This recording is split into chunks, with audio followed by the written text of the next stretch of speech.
되게 우리는 어디까지 올라가고 싶은 어떤 목표 내지는 무엇인가를 소유하고 싶은 것, 무엇인가를 달성하고 싶은 것, 이런 것 등등을 소원이라고 말하기도 합니다. 어떤 사람은 버킷리스트라고 해서 죽기 전에 꼭 하고 싶은 일들을 적어 놓죠.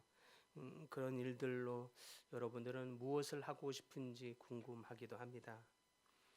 그런데 오늘 본문에서 사도 바울은 전혀 다른 차원의 것을 마치 그의 버킷리스트로 소원으로 적어 놓은 것처럼 보입니다.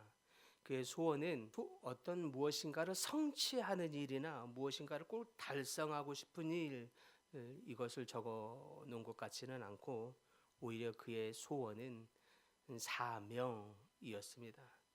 그래서 그는 어떤 한 곳에 안주해 있기보다는 오히려 끊임없이 이동하는, 오히려 더욱 불완전한 삶을 살았다라고도 할 수 있겠습니다.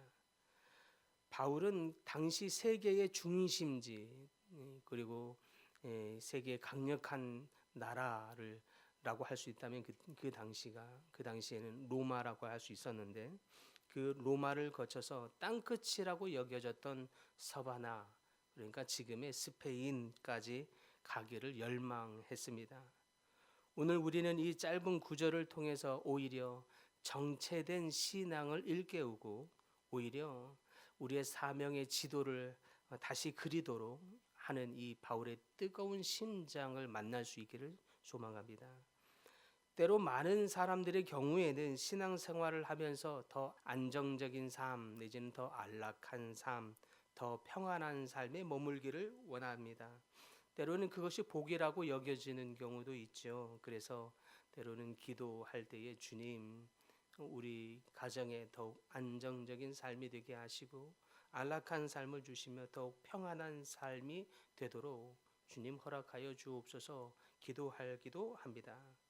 그런데 바울의 삶은 오히려 이런 안정적이고 안락하고 평안한 삶과는 거리가 멀었다고 할 수도 있겠습니다.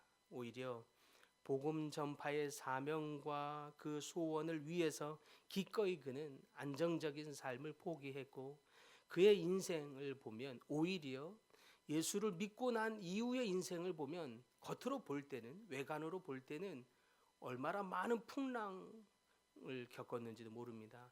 실제적인 바다 속에서의 항해를 하느라고 풍랑도 만났지만 그의 인생이 내내 정말 격동의 시간을 보냈지요. 죽기를 여러 번 했고 매맞음도 여러 번 당했고 오해와 이 모멸을도 수많이 당했던 삶. 오히려 겉으로 보면 그것이 참 복된 삶인가 의심스러울 정도로 그의 삶은 오히려 육안으로 본다고 치면 그것은 누구도 과히 그것을 복된 삶이라고 하기에 어려울 정도로 그런 고초를 많이 겪었습니다. 그럼에도 불구하고 그가 그렇게 할 수 있었던 그것은 그의 소원이 육체의 안전적인 삶에 있는 것이 아니라 그것을 뒤로 하고서 오히려 복음 전파의 이 열망, 그것이 그에게 가장 큰 소원으로 있었기 때문입니다. 그렇다면 우리는 어떻게 바울과 같이 이러한 안정적인 삶의 울타리를 넘어서서 역동적인 믿음의 신앙을 가질 수 있겠습니까? 첫째는 한마디로 얘기하면 빈 곳을 찾아 나서고자 하는 열망함, 그것이 그의 소원으로 있었기 때문이라고 할 수 있겠습니다. 23절에 바울은 매우 어쩌면 충격적이라고 할 수 있는 고백을 하고 있는데요. 그는 말하기를 이제는 이 지방에 일할 곳이 없고라고 하는 표현입니다. 이것은 무슨 뜻입니까? 이제 이 지방에 일할 곳이 없고 이제 내 사역이 끝났다라는 뜻일까요? 그렇지 않습니다. 복음이 전해지지 않은 곳이 없을 정도로 이미 지금 있는 지방에서는 복음이 다 증거되었다, 다 들어가고 있다라는 의미가 되겠습니다. 그와 동시에 그런 판단이 드는 것과 동시에 바울의 시선은 어떤 곳으로 향하느냐? 복음이 아직 전해지지 않은 곳, 복음이 아직 들어가지 않은 이 빈 곳을 벌써 향하고 있습니다. 그래서 그의 소원은 더 큰 교회를 하고 더 많은 사람들을 불러 모아서 교회를 성장시키고, 여기에 그의 소원이 있었던 것이 아니라, 그랬다면 아마 바울의 선교 사역은 한 곳에 10년, 20년씩 머물러 있을 것입니다. 어떤 통계처럼 보면 교회가 한 교회의 목회자가 성장하려면 최소한 5년 정도의 시간이 지나면서 이제 비로소 목회자와 성도들 안에 신뢰관계를 기반으로 탄탄하게 형성되면서 열매를 보기 시작한다라고 하는 통계가 있을 정도로, 한 목회자가 이 교회 안에서 온전한 지지와 신뢰를 바탕으로 머물러 있을 때에 교회가 부흥하게 되는 것을 보게 되는데, 바울은 오히려 그것과는 상관없이 늘 끊임없이 돌아다녔기 때문입니다. 딱 한 군데에만 3년 정도 머물러 있었죠. 그만큼 그는 더 많은 곳을 돌아다니며 복음을 전했습니다. 그에게 목적은 더 큰 교회, 더 큰 공동체가 목적이 아니었기 때문입니다. 이처럼 바울은 끊임없이 복음 전파를 위해서, 그의 소망을 위해서 안정적이고 또 확실한 어떤 삶의 모습으로 나아가기보다 늘 끊임없이 빈 곳을 향해서 달려갔습니다. 그런 측면에서 어쩌면 되돌아보게 되는 건 한국 교회가 부흥신학이라고 하는 이 기반 안에 외관적으로 보여지는 이 성장의 축복이라고 하는 이 잘못된 신학 속에서 한국 교회가 너무 대형화되고 있는 것이 아닌가.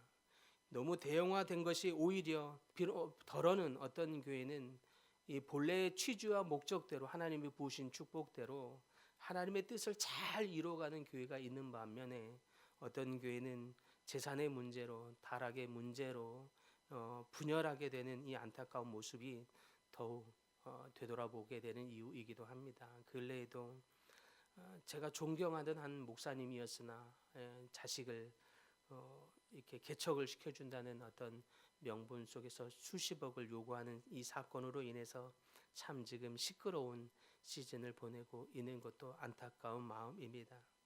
어찌됐든 바울은 이렇게 교회를 성장시키고 안정적인 목회 생활을 하는 것이 그의 소원은 분명히 아니었던 것을 알 수 있습니다. 바울은 더 안락한 삶을 건설하는 것이 그의 소망이 아니라, 하나님의 나라, 또 하나님의 뜻이 아직 미쳐지지 않은 곳, 하나님의 복음이 아직 들어가지 않은 곳, 그 빈 곳을 찾아 어떻게 하면 그곳에 복음이 들어가는 첫 번째 통로가 되게 할까라는 이 간절한 열망에 그는 끊임없이 빈 곳을 보았기 때문입니다. 그것이 바울이 가지고 있는 이 구령의 열정의 핵심이라고 할 수 있겠습니다. 내가 만족하고 내가 인정받고 내 삶에 부족함이 없이 풍성하게 목회를 하거나 선교 사역을 하더라도 그렇게 편안하게 하고자 하는 마음이 아니라, 나를 필요로 하는 빈 곳을 발견하기만 하면 기꺼이 그곳에 자신의 삶을 바치고자 하는 열망함, 그것이 바울의 사역의 핵심이자 또 원동력이었습니다. 우리 삶에도 하나님께서 우리의 이 마음, 하나님의 마음을 아는 이 백성들을 필요로 하는 곳, 지쳐져 있는 지체들, 상처를 받고 뒤로 물러나 있는 이 지체들, 또 여러 가지 병환으로 마음의 이 심령의 깊은 낙담 가운데 있는 지체들, 우리 주변에 보시면서 하나님, 그러한 빈 곳으로, 상한 곳으로, 낮아진 곳으로, 어려워진 곳으로 우리를 지금도 보내고자 하는 줄 믿습니다. 우리 안에 그러한 낮아진 곳, 빈 곳, 상해진 곳, 지쳐진 곳을 볼 수 있는 시각과 열망이 있기를 간절히 소망합니다. 두 번째는 역동적인 신앙과 소명의 정진은 함께함의 기쁨을 통하면서 완성되더라라고 하는 것을 보여준다는 사실입니다. 저는 이 구절이 참 저에게도 말씀을 준비해서 은혜가 되는데요. 24절에 보니까 이는 지나가는 길에 너희를 보고 먼저 너희와 사귐으로 얼마간 기쁨을 가진 후에 너희가 그리로 보내주기를 바람이라. 바울은 선교 사역을 함에 있어서 혼자 하지 않았다는 거예요. 동역자들과 함께 한 거죠. 그리고 서바나로 가는 길에 너희 로마 성도들을 보고 싶어 한다라고 하는 이 자기의 바람을 이야기합니다. 이유가 무엇입니까? 뭐라고 되어 있습니까? 너희와 먼저 사귐으로 얼마간 기쁨을 나누고자 함이라. 바울의 선교 사역의 큰 동력 중에 하나는 무엇이었냐면 동역자들이었습니다. 그를 지지해주고 그를 믿어주고 함께 꿈을 같이 꾸고 그래서 그 선교 사역에 함께 동참하고자 하는 사람들, 그래서 그를 함께 돕고 그래서 서포트해 주면서 그 일을 같이 만들어내고자 하는 사람들, 그래서 바울은 그들과 함께 사귐을 하고 코이노니아 성도의 아름다운 교제를 하면서 그 안에서 기쁨을 누렸던 그것이 바울의 선교 사역의 큰 동력이었음을 보게 됩니다. 우리 모두가 서로가 이러한 동역자들로 있었으면 너무 좋겠다 하는 바람입니다. 저도 여러분의 지지 또 여러분의 격려가 얼마나 큰 힘이 되는지 모릅니다. 하면서 여러분이 뒤에서 이렇게 기도해 주는 분들 있어서 그것이 얼마나 이 목회 사역에 큰 힘이 되는가 이루 말할 수 없을 정도입니다. 그래서 너무 감사합니다. 여러분이 지지해 주는 것, 우리 서로가 함께 그러한 하나님의 사명을 감당하는 데 있어서 좋은 지지자들, 좋은 동역자들이 될 수 있기를 소망합니다. 그로 인해서 우리 함께 서로에게서 힘을 얻고 또 함께 꿈을 꾸면서 또 함께 하나님 나라의 동역을 함께 이뤄가며 주님의 이 우리에게 맡기신 또 우리 교회에 맡기신 이 선교의 꿈을 꾸면서 그 일에 기꺼이 함께 발걸음을 하는 귀한 동역자들로 있게 되기를 소망합니다. 사랑하는 성도 여러분, 오늘 바울이 하나님의 선교 사명을 함에 있어서 로마라고 하는 이 화려한 도시 안에서의 안정적인 삶을 뒤로하고 늘 빈 곳을 찾아 나설 수 있었던 것, 이러한 믿음의 동역자들의 격려요 지지 때문이기도 했었습니다. 우리 모두가 더욱 늘 끊임없이 안주해 있는 육체의 평안함만을 추구하기보다 우리 주변에 빈 곳, 소외된 곳, 지쳐 있는 자들을 향해서 늘 끊임없이 하나님의 시각을 부어 주시옵소서 구하시면서 우리의 손길을 필요로 하는 사람은 없는지, 우리의 전화 한 통이라도 기다리고 그것이 필요로 하는 사람은 없는지, 그래서 전화하면서 함께 기도해 주고 카톡이라도 함께 기도문을 함께 보내주면서 격려해 주고 많은 사람들에겐 차마 얘기 못했던 이 가정 안에 이 큰 기도 제목들은 없는지 함께 궁금해도 하면서 기도해 주는, 지지해 주는 이 동역자들 함께 서로가 될 수 있길 소망합니다. 이러한 동역을 통해서 하나님이 우리에게 맡기신 사명에 거침없이 힘차게 역동적으로 달려감으로 인해서 하나님께 기쁘게 쓰임 받는 저와 우리 모든 공동체가 되기를 간절히 축복합니다.